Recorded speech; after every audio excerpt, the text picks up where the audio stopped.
शीतला अष्टमी हिंदू परंपरा में महत्वपूर्ण पर्व है जो कि भारत के कई राज्यों में मनाया जाता है। यहाँ जानते हैं रोगों से मुक्त देने वाली शीतला माता से जुड़ी पौराणिक कथा। जय श्री राम दोस्तों, यदि यह वीडियो आपको अच्छा लगे तो प्लीज़ लाइक कर दीजिए और आप अपने चैनल सागर मंथन को सब्सक्राइब कर लीजिए जिससे इस पर अपलोड होने वाला हर वीडियो आप तक पहुंच सके। तो शुरू करते हैं। आरोग्यदायिनी है शीतला माता। होली के 8 दिन बाद मनाई जाती है शीतला अष्टमी। इस बार 2 अप्रैल 2024 को मनाई जाएगी। हिंदू पंचांग के अनुसार रंगों वाली होली के 8 दिन बाद कृष्ण पक्ष की अष्टमी तिथि पर माता शीतला की पूजा होती है, जिसे बसोड़ा पूजा या शीतला अष्टमी भी कहा जाता है। ज़्यादातर यह तिथि होली के 8 दिन बाद पड़ती है, लेकिन कई लोग शीतला अष्टमी होली के बाद पहले सोमवार या शुक्रवार को भी मना लेते हैं। मान्यताओं के अनुसार इस अष्टमी पर माता शीतला की पूजा करने से चेचक, चिकन पॉक्स और खसरा जैसी बीमारियां ठीक होती हैं और काया निरोगी रहती है। पूजा के दौरान कथा पढ़ने का भी विधान है। शीतला माता की कथा कुछ इस प्रकार है।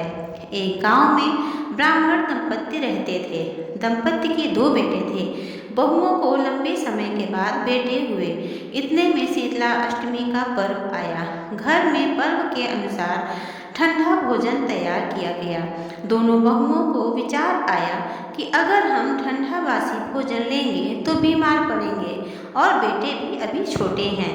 इस विचार के कारण दोनों बहुओं ने चोरी छुपे पशुओं के दाने तैयार करने वाले बर्तन में गुपचुप 2 बाटी तैयार कर ली।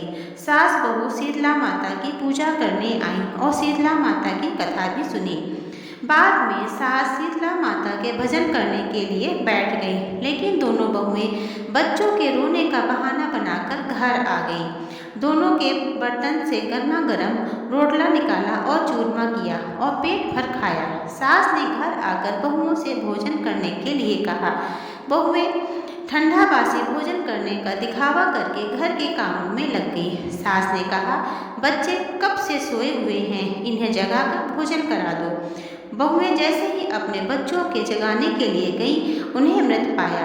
ऐसा बहुओं की करतूतों के फलस्वरूप शीतला माता के प्रकोप के कारण हुआ था। बहुएं विवश हो गई और सास ने यह घटना जानने के बाद बहुओं को खूब डांटा। सास बोली कि तुमने शीतला माता की अवहेलना की है, इसलिए तुम दोनों घर से निकल जाओ और तब तक घर में मत आना जब तक तुम्हारे बच्चे स्वस्थ ना हो जाएं। उसके बाद ही घर में पैर रखना।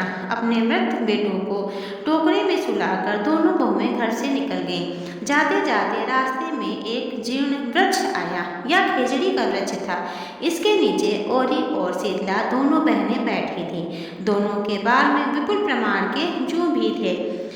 बहुएं बहुत थक गई थी, इसलिए दोनों बहुएं औरी और शीतला के पास आकर बैठ गईं। उन दोनों ने औरी और शीतला के बालों में खूब सारे जुएं निकाले। जुओं का नाश होने पर औरी और शीतला ने अपने मस्तक से शीतलता का अनुभव किया। वैसे ही तुम्हारे पेट की भी शांति मिले, ऐसा औरी और शीतला ने आशीर्वाद दिया। दोनों बहुएं एक साथ बोली, पेट का दिया हुआ ही कुछ लेकर हम मारी भटक रही हैं, परंतु शीतला माता के दर्शन अभी तक नहीं हुए। शीतला माता ने कहा, तुम दोनों पापनी हो, दुष्ट हो, दुराचारणी हो।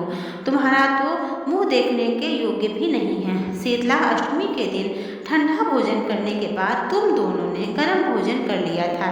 यह सुनते ही दोनों बहुओं ने शीतला माता को पहचान लिया। देवरानी जेठानी दोनों ने माताओं का वंदन किया। गिड़गिड़ाते हुए कहने लगी कि हम नासमझ हैं, अनजाने में हमने गर्म ताज़ा खाना खा लिया। आपके प्रभाव को हम नहीं जानते थे। आप हम दोनों को क्षमा करें।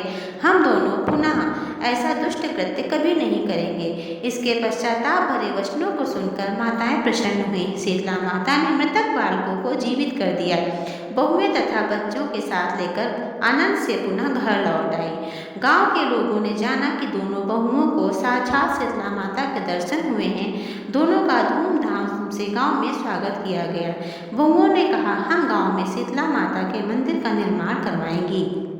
चैत्र मास के शीतला अष्टमी के दिन के दिन मात्र ठंडा खाना ही खाएंगी। शीतला माता के ने बहुओं पर जैसी अपनी दृष्टि की वैसी कृपा सब पर हो। श्री शीतला माता सदा हमें शांति, शीतलता तथा आरोग्य प्रदान करें। बोलो जय शीतला माता की जय।